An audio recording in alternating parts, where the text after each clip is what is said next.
Eccentric Kitchen. I know you are probably expecting the fritter recipe first, but yeah, it's taken me a while to get that one edited. So I'm gonna do something short and simple. We picked apples and we have a whole bunch, and I just felt like a special treat this evening was to make some apple dumplings for the family. So what I'm gonna do is I'm gonna take this trusty core and I'm gonna cut through my apple, and not all the way through, and then just take that little stem and core out and leave it, you know, floured out. I'll show you in just a second. And then I'm gonna make my homemade pie crust. It's amazing. It's, I don't know, my mom says she learned it from her, someone in her family, and so, but it's probably out there somewhere, but you know, I just wanted to share it with you because it's really good. Flaky crust, amazing. So I will share that recipe with you, but let's cut this apple up.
This one is much better.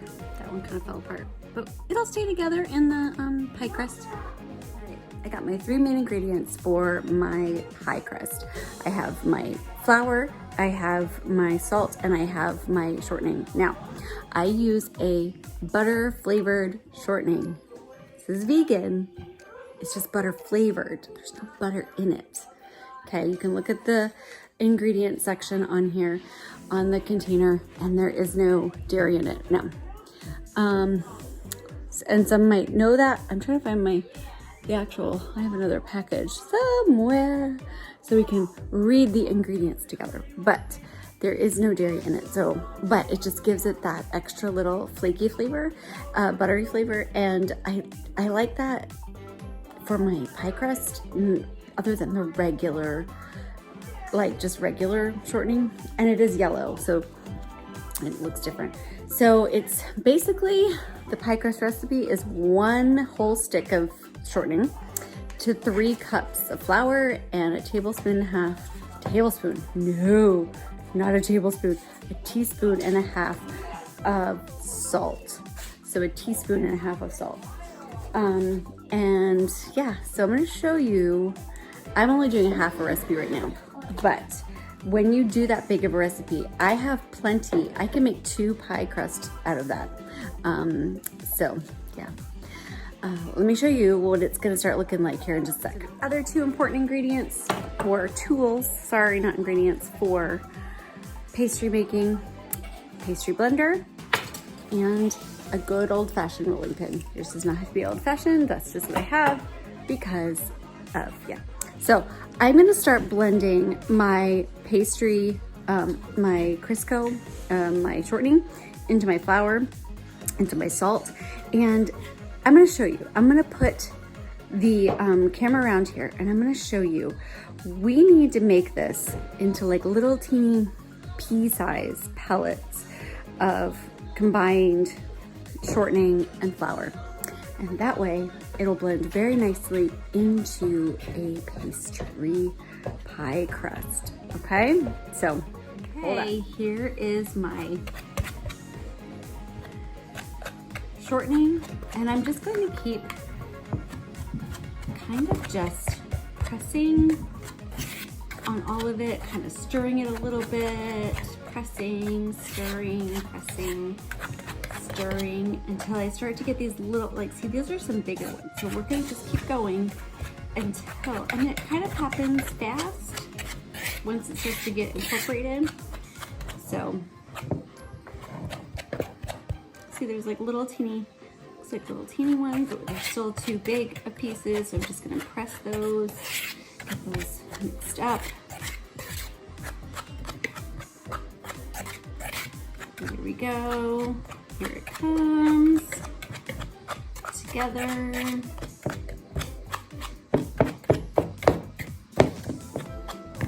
Okay, you see how it's looking like little pellets. You see, little pellets.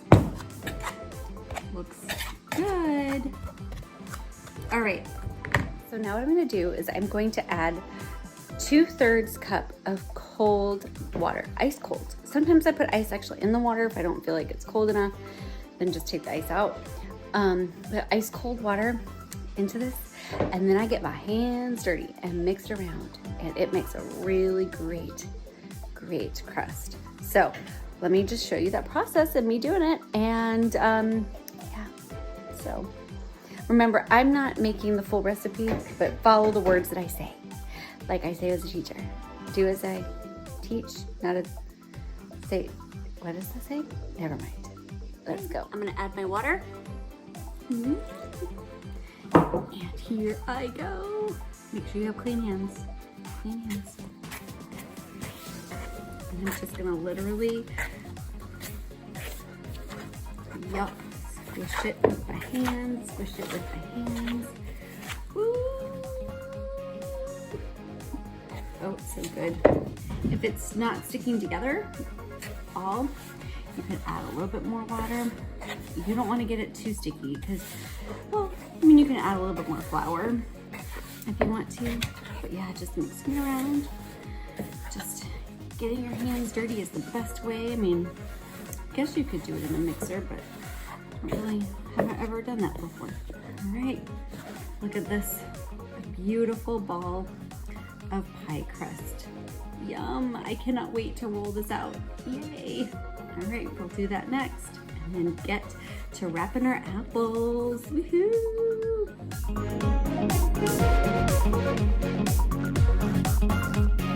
got my rolling pin and I've got my crust here. I have it on a floured surface, and what I did first is I actually form my dough into kind of like a circular circle, a flat circle, because I feel like it's easier. Now when I make it a pie crust, I'm gonna stand up and get some weight on this. I'm making a pie crust, it's easier to make that shape if you already start it in a circle. But since I'm doing dumplings, I don't think it's gonna matter that much. So what I'm gonna do is I'm going to divide my dough. I've just done a little round. I haven't done like a whole pie crust. I'm gonna divide my dough into 4 sections. One, obviously, for each apple. There's 4 of us who will be eating it.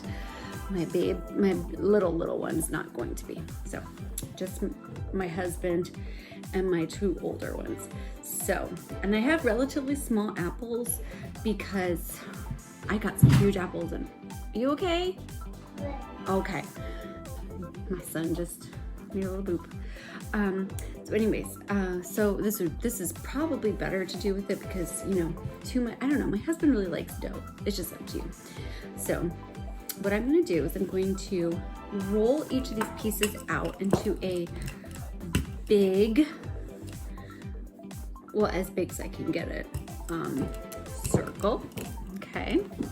And I'm going to put the apple in the middle, and then I'm going to, now I haven't decided yet because see, a lot of my family is plain. Like they don't like a lot of like extra fancy schmancy things on their desserts or whichever. They don't like that. But me, I'm like, yes, put it on. I love it. Whatever you're gonna do.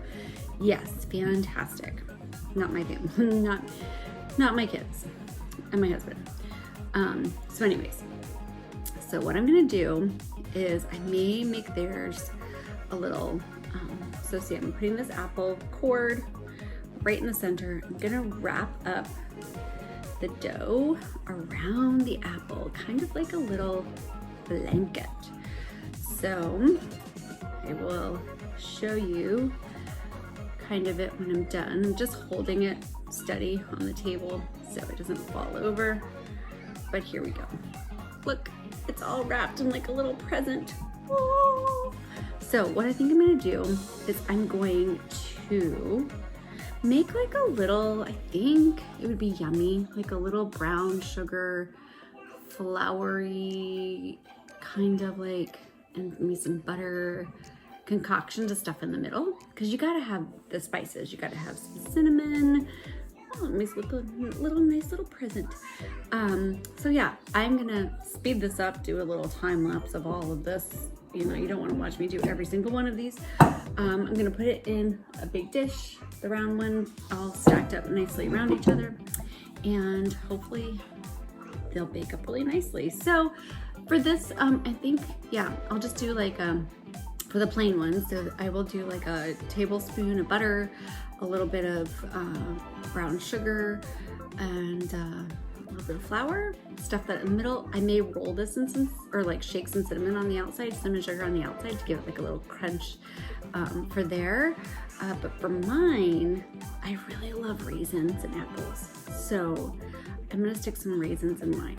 I don't think my other members of the family are gonna like that, but mine, I'll do that with. So here we go.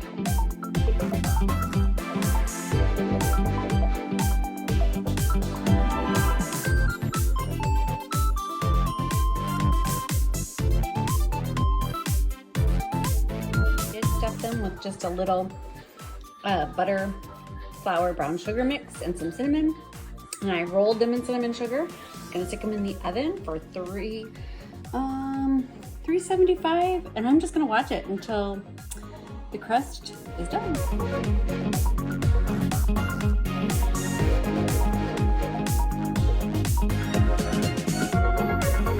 Alright, there we go. This is mine with the raisins in it. Other ones had no raisins, and so super yummy. I hope you enjoy. It only took about, I think, 30 minutes in the oven. Maybe a little bit more if you want a little bit more crispy. But yeah, remember, you too can eccentrify any recipe. Bye.